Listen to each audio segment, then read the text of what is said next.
I was 15 when I started using pills. I was sure that they were the answer to all of my problems. But what I didn't realize was my problems were just beginning. My name is Lindsay, and this is my story.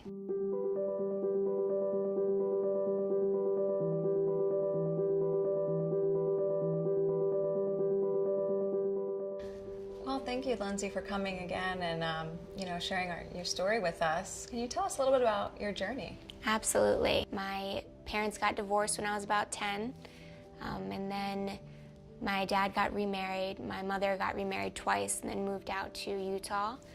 She wasn't very present in my or my sister's lives, which of course created a lot of turmoil. I was part of this new huge family in a new area.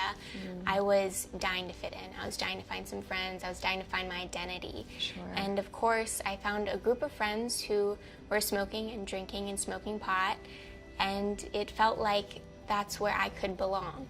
It was so obvious that I was having such trouble fitting in that my mom would actually buy alcohol for me, encourage me to throw house parties, teach me drinking games, and still it wasn't working. But then I was introduced to pills, and that was my first true love, and I was dealing with a lot of emotional issues at that age, a lot of changes, and that loneliness created such pain. And my actual stepdad at the time, he recognized that pain and that desire to just stay home and avoid socializing because I felt so outcasted, that he was actually using as well.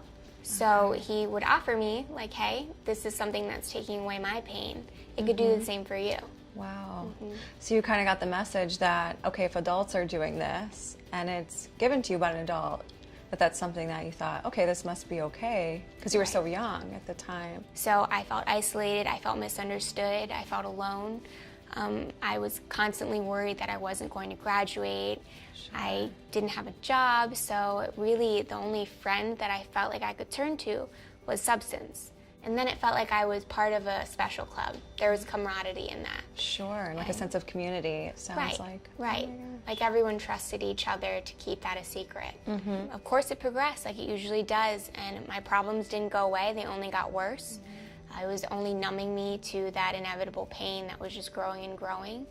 And by the time I was about 18, graduating high school, I just was already losing control. And when I finally moved back to Maryland, it was harder to find pills, and since I couldn't hold a job naturally because I was using, I became, in need of something cheaper, and it was very easy to find heroin.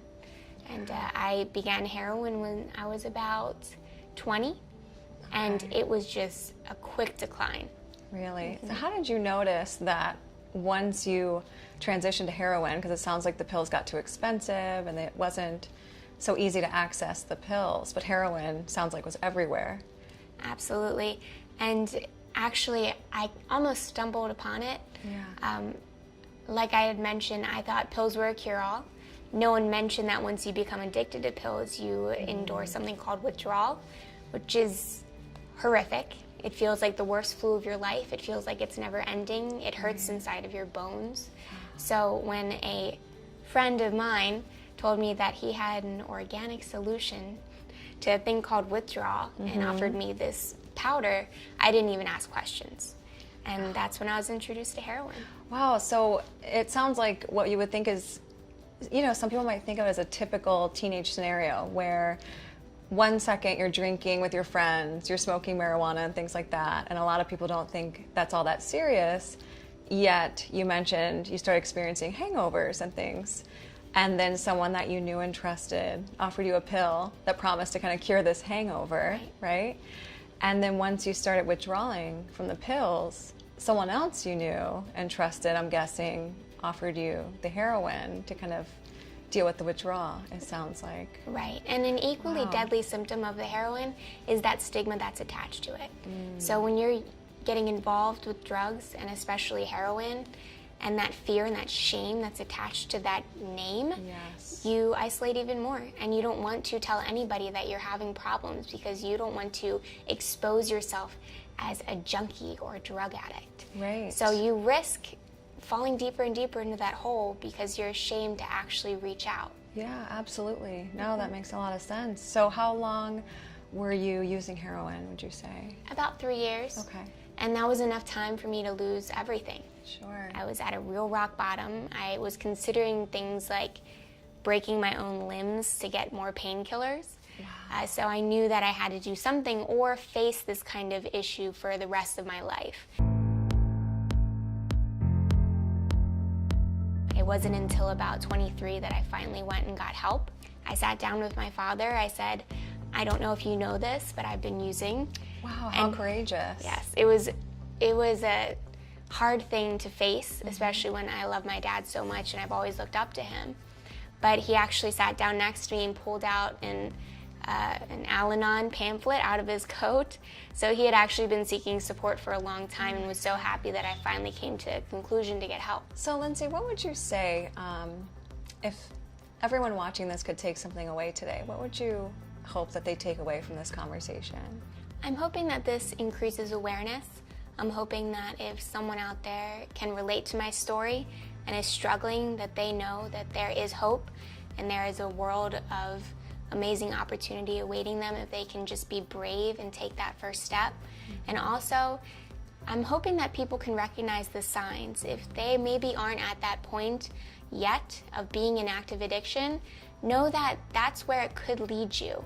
If you are doing things like experimenting with drugs or weed or drinking, it can happen to anybody. Sure, yeah, that's really good advice. And it sounds like, you know, if some of the teenagers watching are struggling with any emotional difficulties and things like that, that maybe your advice to them would be just don't even get started with using any drugs or alcohol. Right. Yeah, absolutely. Well, thank you so much, Lindsay. That's our hope as well, that, you know, everyone can take something away from this conversation, and just to let everyone know that help is out there and don't be afraid to ask. Well, I'm so glad I could be a part of this. Thanks. Every time you choose to get high, whether it's taking a drink or a shot, or smoking weed, or popping a pill, it's a choice you're making. And believe me, we get it. Temptation is everywhere, especially being a teenager. And it's tough.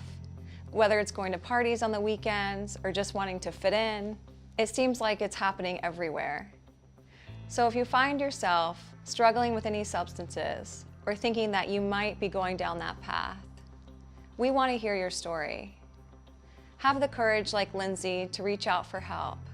Please don't hesitate to share your story with us.